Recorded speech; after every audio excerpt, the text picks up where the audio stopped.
আমি এখন আছি মাদারীপুর সার্কিট হাউসে। বলতে পারেন আমি এই সরকারি প্রতিষ্ঠানে এসে কেন ভিডিও করছি, তার কারণ আপনারা আমার পেছনে দেখতে পাচ্ছেন কত সুন্দরভাবে ডেকোরেশন করা মাদারীপুর সার্কিট হাউস।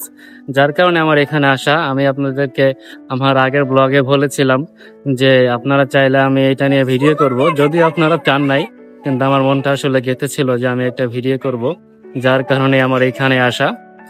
আমি একটা মিনি ব্লগ করলাম এটা নিয়ে, আশা করি আপনাদের ভালো লাগবে। এখানে যদিও দেখলে ঢুকতে দেয় না, তো এখন জায়গাটা ফাঁকা আছে, যার কারণে আমি ঢুকতে পেরেছি।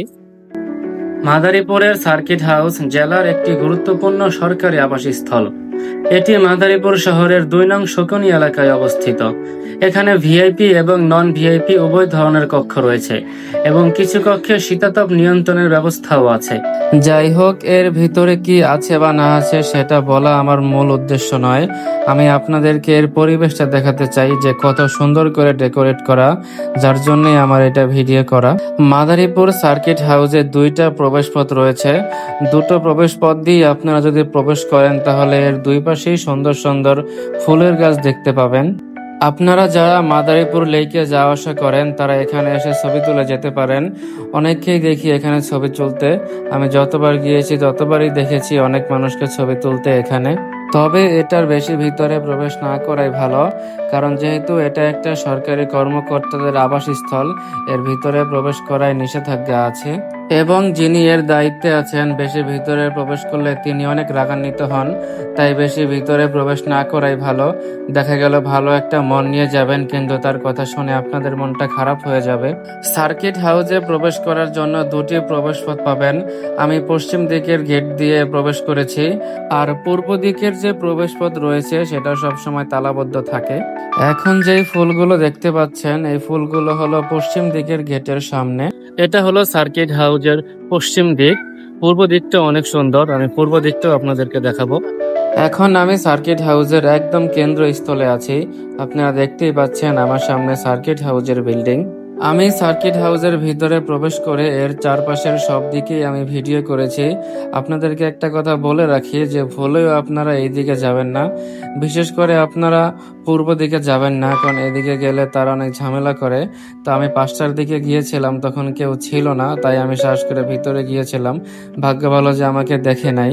দেখলেও যে আপনাদেরকে অনেক কিছু বলবে তাও না, তবে আপনাদেরকে সাবধান করে দিবে যাতে এদিকে আর না আসেন।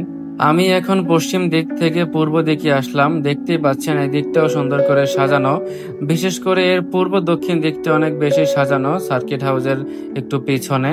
এর দক্ষিণ পূর্ব দিকটাও অনেক সুন্দর। দেখতেই পাচ্ছেন আমি এদিকে আগাচ্ছি, এখনই আপনারা দেখতে পাবেন। আমার কাছে ভালো লেগেছে ব্যক্তিগতভাবে। এদিক দিয়ে গেলে সুন্দর সুন্দর ছবি তোলা যায়। তবে দুঃখের বিষয় হলো এখানে তারা অ্যালাউ করে না প্রবেশ করার জন্য। আমি ঝুঁকে নিয়ে গিয়েছিলাম, যদিও আমি ভেবেছিলাম ভিতরে গিয়ে আমি স্যারদের কাছ থেকে পারমিশন নিব যে ভিডিও করা যাবে কিনা, কিন্তু আমি সেরকম কাউকে পাইনি, তাই আর পারমিশনও নেওয়া হয়নি। এটা হলো সার্কিট হাউসের পিছনে যাওয়ার রাস্তা। এই দিকটাও সুন্দর। সত্যি কথা বলতে এই সার্কিট হাউসে প্রবেশ করার পর আপনি যেই দিকে যাবেন ওই দিকটাই আপনার কাছে ভালো লাগবে। আমার কাছেও এই সার্কিট হাউসের পরিবেশটি ভালো লেগেছে। এই সার্কিট হাউসের চারপাশে সুন্দর সুন্দর গাছ গাছালি, ফুলের গাছ, আসলে এগুলো এই সার্কিট হাউসটিকে আরো সুন্দর করে তুলেছে। এটা দর্শনীয় স্থানের মতো মনে হচ্ছে। যদিও সরকারি প্রতিষ্ঠান মানুষ এরকম আসতে পারে না, তবে যদি ওরকম প্রবেশ করার সুযোগ থাকতো তাহলে আমি মনে করি অনেক মানুষই এখানে আসতো ছবি ভিডিও করার জন্য।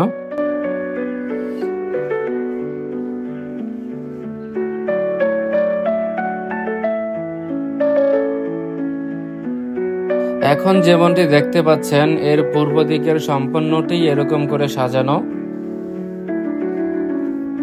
পূর্ব দিক দেখার পরে আমি আবারও পশ্চিম দিকে যাচ্ছি, কারণ পশ্চিম দিকের গেট দিয়ে আমাকে বের হতে হবে।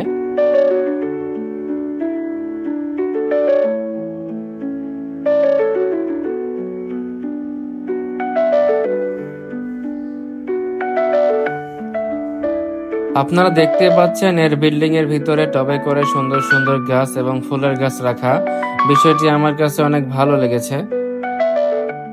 মূলত সব সরকারি প্রতিষ্ঠানগুলোই সুন্দরভাবে সাজানো থাকে, এটাও তার ব্যতিক্রম নয়। তবে যেহেতু প্রতিটা প্রতিষ্ঠানই আলাদা আলাদা, যার কারণে ডেকোরেশনেরও পার্থক্য থাকতে পারে। এটা অনেক সুন্দর, আমার কাছে ভালো লেগেছে। ভিডিওটি এখানেই শেষ হচ্ছে। আবারও শীঘ্রই আসবো অন্য কোনো স্থান বা অন্য কোনো প্রতিষ্ঠান নিয়ে, ইনশাল্লাহ।